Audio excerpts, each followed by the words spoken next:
Monsieur le Président, selon un récent sondage de l'Institut national de la paie, près de 2 travailleurs sur 3 dépensent l'entièreté de leur salaire net et 30 dépensent plus que leur paye. Mais nous pouvons leur venir en aide en rejetant la deuxième taxe carbone, une taxe qui s'applique au Québec et qui est appuyée par le Bloc québécois. Les gens souffrent et ont de la difficulté à se nourrir, c'est grave et ça ne devrait pas être une question partisane. Est-ce que le premier ministre va revenir sur son engagement d'augmenter la taxe carbone radicalement, comme le demande le Bloc? Bravo. L'honorable ministre. Monsieur le Président, et j'aimerais rappeler à mon honorable collègue que lors de la dernière campagne électorale, son parti et les candidats et maintenant les élus de son parti ont fait campagne pour une norme sur les carburants propres. La différence entre eux et nous, c'est que eux ne font que parler alors que nous, on agit. Nous l'avons mis en place et cette norme-là va permettre de réduire les émissions de gaz à effet de serre et génère, Monsieur le Président, des réductions d'émissions au Canada, en plus de générer des investissements de plus de 2 milliards de dollars partout à travers le pays. C'est ça la différence entre eux et nous, Monsieur le Président. L'honorable député de Charlebourg, Haute-Saint-Charles. Monsieur le Président, quand on parle de déconnecter, c'est en plein ça. Le ministre est complètement déconnecté de la réalité des citoyens, des gens qui actuellement vont dans les banques alimentaires qui sont débordées. Tellement débordées qu'ils ne sont même pas en mesure de donner à manger à ceux qui en demandent actuellement. Il y a des familles à Montréal, dans son secteur, là, à Montréal, là, qui ont été refusées d'aide par les banques alimentaires parce qu'ils ne sont pas capables de fournir à la demande. C'est jamais vu, Monsieur le Président. Et même face à cette crise, le vote, malheureusement, le vote, a voté pour maintenir la deuxième taxe carbone le 5 juin 2023. Est-ce que le premier ministre et le Bloc québécois peuvent mettre fin à l'idéologie de côté pour une fois et aider les gens dans le besoin? Bravo. L'honorable ministre. Monsieur le Président, ce qui est déconnecté de la réalité en 2023, c'est d'être un parti qui aspire à former le gouvernement et qui n'a rien à dire sur la question des changements climatiques et dont la position officielle du parti encore à ce jour est de nier l'existence même des changements climatiques, alors que cet été, il y a des dizaines de milliers de personnes qui ont été déplacées partout au pays, Monsieur le Président. Dans certains cas, pas une fois, pas 2 fois, mais 3 fois à cause des feux de forêt records. On a vu des inondations incroyables partout à travers le pays et le Parti conservateur n'a rien à dire sur la question des changements climatiques. Les taux d'intérêt sont à des niveaux historiquement bas. C'est ce que le premier ministre a dit il y a 3 ans. Il a dit aux gens de continuer à emprunter alors que le gouvernement continue à dépenser. Mais maintenant, le nombre de Canadiens qui disent être en difficulté financière a bondi de 20 et d'après l'Institut national de la paie, 63 des travailleurs canadiens ont dit qu'il ne leur restait plus rien à la fin du mois et 30 dépensent plus qu'ils ne gagnent.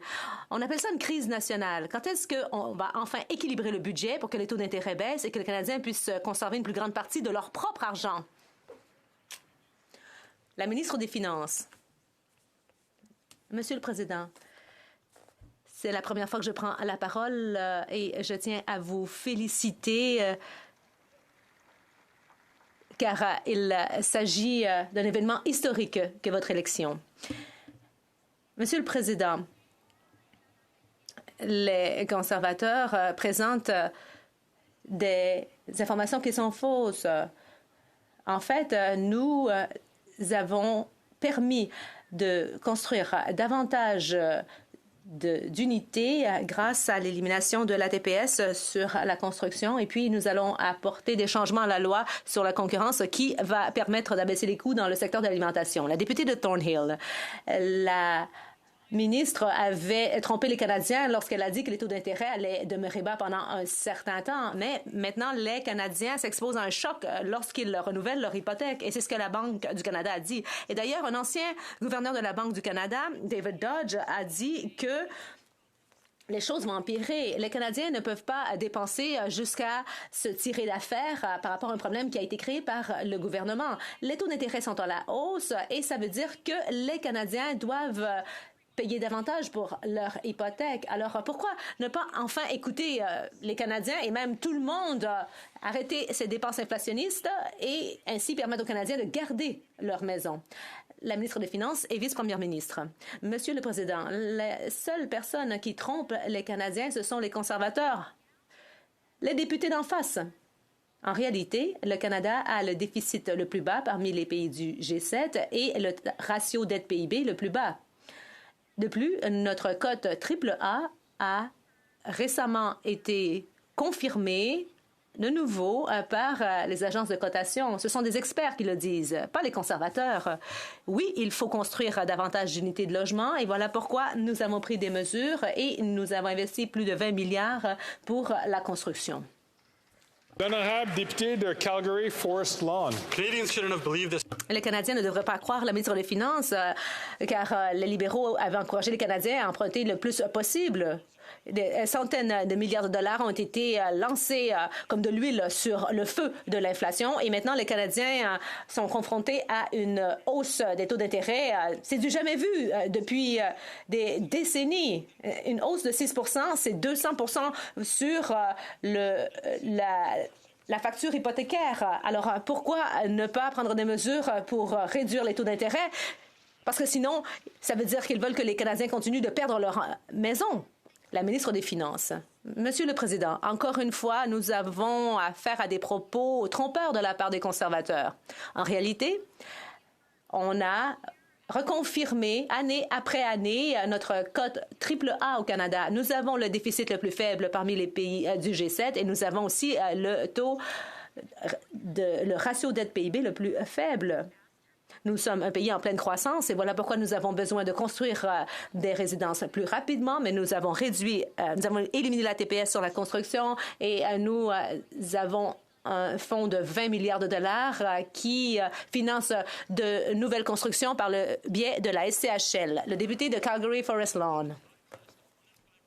Un Canadien sur 5 saute des repas et il y a 7 millions de Canadiens qui se sont rendus à une banque alimentaire en un seul mois.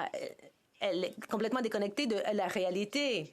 Il y a quelques mois de cela, la ministre affirmait avoir mis fin à l'inflation, mais depuis, cela ne s'est pas avéré. Durant le premier trimestre de cette année, la dette a monté en flèche. Alors pourquoi ne pas mettre fin aux dépenses inflationnistes?